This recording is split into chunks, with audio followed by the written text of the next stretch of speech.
सावन माह की संपूर्ण जानकारी। 2024 में सावन का महीना कब है और कितने सोमवार पड़ेंगे? सावन की समाप्ति कब है और व्रत का पालन कैसे करें? व्रत में कौन सी चीजें नहीं खानी चाहिए और एक ऐसा उपाय हम इस वीडियो में आपको बताएंगे जिससे आपकी भोले बाबा की कृपा से 7 जन्मों की परेशानी भी दूर हो जाएगी। जानिए सब कुछ इस वीडियो में। सबसे पहले इस वीडियो को लाइक कर लीजिए या कमेंट में हर हर महादेव या फिर ओम नमः शिवाय जरूर लिखिए। सावन का महीना शिव भक्तों के लिए प्यार की सौगात लेकर आता है। यही वह महीना है जिससे हम प्यार का महीना भी कहते हैं। पक्षियों की चहचहाट मधुर संगीत में बदल जाती है। वर्षा ऋतु का आगमन होता है। प्रकृति जलमग्न हो जाती है। शिव भक्त बड़े जोरों शोर के साथ सावन के महीने का बड़ी ही बेसब्री से इंतजार करते हैं। सावन में भगवान शिव देवी पार्वती के साथ धरती पर आकर अपने हर भक्त के घर में वास करते हैं और उनकी सच्ची भक्ति से धन धान्य रहते हैं। सावन का हर एक दिन बहुत ही शुभ माना जाता है। हर दिन पवित्र होता है। हर दिन भगवान शिव की पूजा की जाती है। लेकिन सावन में सोमवार के व्रत की बात ही कुछ अलग होती है। सोमवार का दिन, इस दिन व्रतधारी व्रत रखकर संपूर्ण फलों की प्राप्ति करता है और अगले दिन सावन के पवित्र महीने में फिर से सोमवार के व्रत के आने की कामना करते हैं ताकि सावन में हम व्रत का फिर से संपूर्ण पालन और फल प्राप्त कर सके। दोस्तों, आपको बता दें, इस बार सावन का महीना 22 जुलाई सोमवार के दिन से शुरू होगा। सावन महीने की समाप्ति होगी 19 अगस्त के दिन और सावन के आखिरी सोमवार के दिन ही 19 अगस्त यानी सोमवार के दिन ही रक्षाबंधन का त्योहार भी मनाया जाएगा। दोस्तों, अब जानते हैं सावन के इस पवित्र महीने में कितने सोमवार पड़ेंगे और आपको कितने व्रत रखने हैं। आइए जानते हैं। सावन मास का पहला दिन 22 जुलाई 3 सोमवार से है। पहले ही दिन सावन में सोमवार पड़ने से 4 चांद लग गए हैं। सावन का दूसरा दिन 19 अगस्त को 5वां सोमवार है। ऐसे में कुल मिलाकर 5 सोमवार पड़ेंगे और अंत में 19 अगस्त यानी सोमवार के दिन सावन माह समाप्त हो जाएगा। दोस्तों, ऐसे में आइए जानते हैं कि सावन के इस पवित्र महीने में सोमवार व्रत 29 जुलाई दिन सोमवार का है। तीसरा सोमवार का व्रत 5 अगस्त को पड़ेगा। सावन का पवित्र चौथा व्रत 12 अगस्त के दिन पड़ेगा।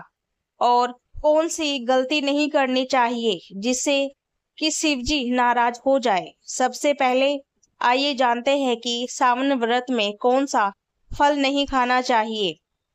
कुछ ऐसी सावधानियां जिसे भूलकर भी नहीं करना चाहिए। शास्त्रों में कहा गया है कि व्रतधारी को उधार मांगकर फल आदि नहीं खाने चाहिए। इससे पाप लगता है और व्रत अधूरा रह जाता है। सोमवार का व्रत हो या कोई भी व्रत क्यों न हो, पड़ोसियों से मांगकर भी व्रत आदि में फल वगैरह नहीं खाने चाहिए। व्रत में उधार मांगकर खाने से व्यक्ति का व्रत झूठा हो जाता है।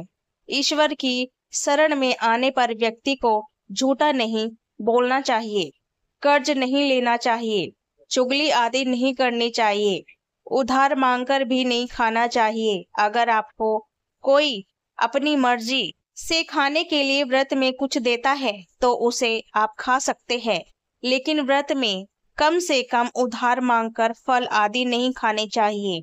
इससे पाप लगता है और व्यक्ति की पवित्रता भंग हो जाती है। सोमवार का व्रत हो या सावन का व्रत, आपको नाशपाती नहीं खानी चाहिए। दरअसल इस फल का नाम नाशपाती यानी नाश करने वाला होता है, इसलिए इस फल को व्रत में नहीं खाना चाहिए। व्रत आदि को छोड़कर किसी और दिन आप कभी भी इस फल को खा सकते हैं, लेकिन इस बात का विशेष ध्यान रखें कि जिस दिन आपका व्रत हो उस दिन नाशपाती का सेवन नहीं करना चाहिए। भगवान को भी नाशपाती नहीं चढ़ानी चाहिए। कुट्टू का आटा खाने से भी आपका व्रत टूट सकता है। आपको बता दे, लंबे समय से रखा हुआ आटा आपका व्रत भंग कर सकता है। दरअसल पुराने आटे में घुन आदि कीड़े वगैरह पड़ जाते हैं जो ठीक तरह से दिखाई नहीं देते। ऐसा आटा खाने पर आप मांस का सेवन करते हैं और व्रत में कीड़े खाना घोर पाप के बराबर माना गया है और आपका व्रत भी भंग हो जाता है। व्रत में ताजा आटा खाना चाहिए। लंबे समय से रखे हुए आटे में कीड़े पड़ जाते हैं, ऐसा कभी न करें। व्रत हमेशा शुद्धता में ही रखना चाहिए। सावन का महीना बड़ा ही पवित्र महीना माना गया है, इसलिए अब आइए जानते हैं कि वह कौन सी 5 चीजें हैं जो सावन में शिवजी पर चढ़ाना गलत है। जहाँ पर शिवलिंग या महादेव की कोई प्रतिमा रखी और वहां पर भूलकर भी चप्पल जूते लेकर नहीं जाना चाहिए। जरा सोचिए, जब आपके कमरे में कोई चप्पल लेकर प्रवेश करता है तो आपको कितना बुरा लगता है। इसी प्रकार महादेव जी भी आपसे नाराज हो जाते हैं और आपको मिलने वाला व्रत का फल या पूजा का फल नष्ट हो जाता है। ऐसे में मंदिर में नंगे पांव ही प्रवेश करना चाहिए, क्योंकि चमड़े की चप्पल हमेशा अशुद्ध रहती है। इससे दैविक शक्तियां नाराज होती है। अक्सर महिलाओं को मासिक धर्म आ जाता है और वे बिना किसी को बताए पूजा पाठ कर लेती है, जो कि शास्त्रों में वर्जित माना गया है। इस समय महिलाओं को जानकर भी अनजान नहीं बनना चाहिए। अगर आपको मासिक पीड़ा है तो घर के अंदर बने मंदिर में या बाहर बने मंदिर में कभी प्रवेश नहीं करना चाहिए। इससे दैविक शक्तियां नाराज होकर आपको क्रोधित हो सकती है। ऐसे समय में शिवलिंग को छूना घोर पाप के बराबर माना गया है। जरा सोचिए, ऐसी अवस्था में जब महिला को बुरा लगता है तो ईश्वर को कितना बुरा लगेगा। इसलिए महिलाओं को ऐसी अवस्था में मंदिर, यात्रा, घर में पूजा पाठ, भगवान की प्रतिमा को छूना नहीं चाहिए। तुलसी में पानी भी नहीं डालना चाहिए। ऐसी अवस्था में अगर आप तुलसी में जल चढ़ाती है तो तुलसी का पौधा भी सूख जाता है। जब दैविक शक्तियां नाराज होती है तो घर में कंगाली और गरीबी, लड़ाई झगड़े होने लगते हैं। इसलिए ऐसा कभी मत करना। शास्त्रों में बताया गया है कि जहाँ शिवलिंग होता है वहां पर सभी शक्तियां सक्रिय रहती है। जिस घर में शिवलिंग होता है तो उस व्यक्ति पर महादेव की कृपा सदैव बनी रहती है। वास्तुशास्त्र के अनुसार शिवलिंग से हर वक्त ऊर्जा का संचार होता रहता है, इसलिए शिवलिंग पर जलधारा हमेशा होनी चाहिए। कुछ लोग अपने घर में शिवलिंग तो रख लेते हैं, लेकिन 1 हफ्ते बाद जल चढ़ाते हैं, जो बिल्कुल भी अच्छा नहीं माना जाता। अगर आप जल नहीं चढ़ा सकते तो आप अपने घर में शिवलिंग स्थापित कभी न करें, क्योंकि गरुड़ पुराण में बताया गया है उससे उल्टा घर में विनाश होता है। शास्त्रों में बताया गया है कि तुलसी और महादेव का बेर माना गया है, इसलिए तुलसी में शिवलिंग और गणेश की प्रतिमा को नहीं रखा जाता। कई लोग जाने अनजाने में शिवलिंग को तुलसी में रख देते हैं और घर में परेशानियां आना शुरू हो जाता है। इससे महाशक्तियां क्रोधित हो जाती है। शिवलिंग पर तुलसी भी नहीं चढ़ाना चाहिए। तुलसी में और शिवलिंग में कुछ दूरी होनी चाहिए। घर का मंदिर या बाहर का मंदिर, किसी भी मंदिर में ऐसे व्यक्ति को प्रवेश नहीं करना चाहिए जिसने स्त्री प्रसंग अर्थात संभोग किया हो या उसने मांस खाया हो। अगर आप शारीरिक रूप से गंदे हैं तो मंदिर के आसपास भी नहीं जाना चाहिए। घर के बने मंदिर में कोई कपड़ा आदि डाल देना चाहिए।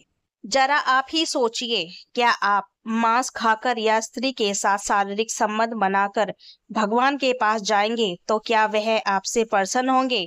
बिल्कुल भी नहीं। वह आपसे क्रोधित हो सकते हैं और आपसे नाराज हो जाएंगे। शास्त्रों में इसे घोर पाप की श्रेणी में रखा गया है। इससे व्यक्ति नरक में जाता है। ऐसी दुष्ट स्वभाव मनुष्य की बर्बादी का कारण बन गया है। ऐसा भूलकर भी न करें। ईश्वर के सामने हमेशा ना धोकर पवित्र मन के साथ ही जाना चाहिए। इससे सभी शक्तियां आपसे प्रसन्न रहती है। सावन के महीने में महादेव को ऐसे बेलपत्र कभी मत चढ़ाना चाहिए, क्योंकि बहुत ही अशुभ माना जाता है। पौराणिक मान्यताओं के अनुसार बेलपत्र चढ़ाने से शिवजी का मस्तक शीतल रहता है। बेलपत्र से भगवान शिव की पूजा करने से दरिद्रता दूर होती है और व्यक्ति सौभाग्यशाली बनता है। इससे हनुमान जी भी प्रसन्न होते हैं, क्योंकि वे शिव जी के अवतार हैं। पहले आप यह जाने कि बेलपत्र का उपयोग और उसके लाभ कैसे मिलते हैं। तीनों लोकों में जितने तीर्थ स्थल प्रसिद्ध हैं, वे सभी तीर्थ स्थल बेलपत्र के मूल भाग में स्थित माने जाते हैं। इस बात को शायद ही कोई जानता हो। यदि बेलपत्र का वृक्ष घर के बीचों बीच या पूर्व दिशा में लगा हो तो घर में धन धान्य की कोई कमी नहीं होती और परिजन खुशहाल रहता है। जो व्यक्ति बेल के वृक्ष के मूल भाग की गंध पुष्प आदि से पूजा अर्चना करता है, उसे मृत्यु के पश्चात शिवलोक की प्राप्ति होती है। अब आइए जानते हैं बेलपत्र से जुड़ी कुछ खास बातें। चतुर्थी, अष्टमी, नवमी, चतुर्थी और अमावस्या तिथियों को, संक्रांति के समय और सोमवार को बेलपत्र नहीं चढ़ाना चाहिए।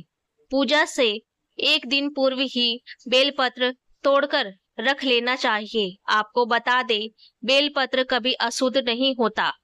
यदि आपको पूजा के लिए नया बेलपत्र नहीं मिल रहा है तो आप किसी दूसरे के चढ़ाए हुए बेलपत्र को स्वच्छ जल से धोकर शिवलिंग को अर्पित कर सकते हैं। बेलपत्र में 3 पत्तियां होनी चाहिए। कटी फटी पत्तियों का बेलपत्र भगवान शिव को गलती से भी न चढ़ाए। कटी फटी पत्तियों को अर्पित करने से शिव का अपमान माना जाता है और बेलपत्र का भी। इसलिए बेलपत्र की पत्तियां एकदम साफ होनी चाहिए। अब जानते हैं सावन के इस पवित्र महीने में अगर किसी को यह 5 संकेत मिल जाए, इससे यह पता चल जाता है कि महादेव आपकी भक्ति से बहुत प्रसन्न है और आपको धनी होने से कोई भी नहीं रोक सकता। आइए जानते हैं उन संकेतों के बारे में। बेलपत्र का दरवाजे पर आना। नंदी महाराज भगवान भोलेनाथ के वाहक है। नंदी को भगवान शिव का द्वारपाल भी कहा गया है। नंदी महाराज को बुद्धि और ज्ञान का प्रतीक माना गया है। शिवजी के मंदिर में बाहर हमेशा नंदी महाराज विराजित रहते हैं। लेकिन अगर सावन के इस पवित्र महीने में अचानक से नंदी महाराज आपके दरवाजे पर आ जाए और घर की चौखट को सींग मारने लगे, तब आपको समझ लेना चाहिए कि भगवान शिव आपके घर में आने वाले हैं, जो कि उनका यह एक आने का संकेत है। भगवान शिव आपकी भक्ति से बहुत प्रसन्न है और आपके घर में खुशियां आने वाली है। आपको धनी होने से कोई नहीं रोक सकता। लेकिन याद रखिए, नंदी महाराज को तिलक लगाकर मीठा भोग जरूर चढ़ाए या खिलाए। सावन के पवित्र महीने में अचानक से आपके सपनों में अगर शिवलिंग दिखाई दे जाने, अर्थात भगवान शिव दिखाई दे, इससे आपको यह समझना चाहिए कि अब आपके जीवन में परेशानियों का अंत जल्दी हो जाएगा। भगवान शिव आपकी सच्ची आराधना और भक्ति से बहुत खुश है और वह आपके घर में आने वाले हैं। ऐसे में याद रखिए, शिव जी की भक्ति में कोई भी कमी नहीं आनी चाहिए। घर में गंदा नहीं रखना चाहिए, क्योंकि आपके घर में भगवान शिव आने वाले हैं। शास्त्रों के अनुसार माना गया है कि नीलकंठ भगवान शिव जी का प्रतीक है। अगर आपके घर में सावन के महीने में नीलकंठ छत पर आकर बैठ जाए तो उसे भूलकर भी मत भगाना, क्योंकि यह भगवान शिव का प्रतीक माना गया है। ऐसे में आपको खुश होना चाहिए, क्योंकि भगवान शिव आपकी भक्ति से बहुत खुश है। शास्त्रों में बताया गया है कि नीलकंठ अगर मनुष्य के घर पर आकर बैठ जाए तो साक्षात घर में शिवजी के आने के संकेत माने गए हैं और अब आपके बुरे दिन जाने वाले हैं। कहते हैं कि श्री राम ने इस पक्षी के दर्शन करने के बाद ही रावण पर विजय प्राप्त की थी। सावन के पवित्र महीने में अचानक से घर में काला सांप निकल जाए तो बहुत ही शुभ माना गया है। इसे बिल्कुल भी ना मारे, क्योंकि यह भगवान शिव के आने का संकेत है। उनकी भक्ति से भगवान शिव प्रसन्न होते हैं, तो महादेव किसी खास अवसर पर देखना बहुत ही शुभ माना गया है। यह घर में शिव जी के आने के संकेत है और अब आपको खुश होने की जरूरत है। सावन के शुभ अवसर पर सोमवार के दिन डमरू की आवाज, घंटियों की आवाज सुनाई दे जाए तो यह अत्यंत शुभ माना गया है। इसका अर्थ यह है कि भगवान भोलेनाथ आपसे प्रसन्न है और जल्दी आपके घर और जीवन में प्रवेश करने वाले हैं, जिससे आपका आर्थिक संकट दूर होकर जीवन में सुख समृद्धि आने वाली है और महादेव आपसे बहुत खुश है ही अपने दर्शन देते हैं। सावन का महीना बहुत ही पवित्र महीना माना गया है। यही वह महीना है जिसमें भगवान शिव धरती पर आते हैं और उसी घर में अपना वास बना लेते हैं।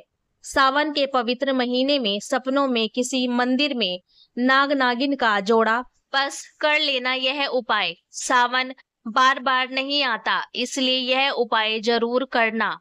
इस समय भगवान शिव सक्रिय अवस्था में होते हैं। जो मांगो अवश्य ही प्राप्त होगा। आज हम आपको जो उपाय बताएंगे उसको करने मात्र से ही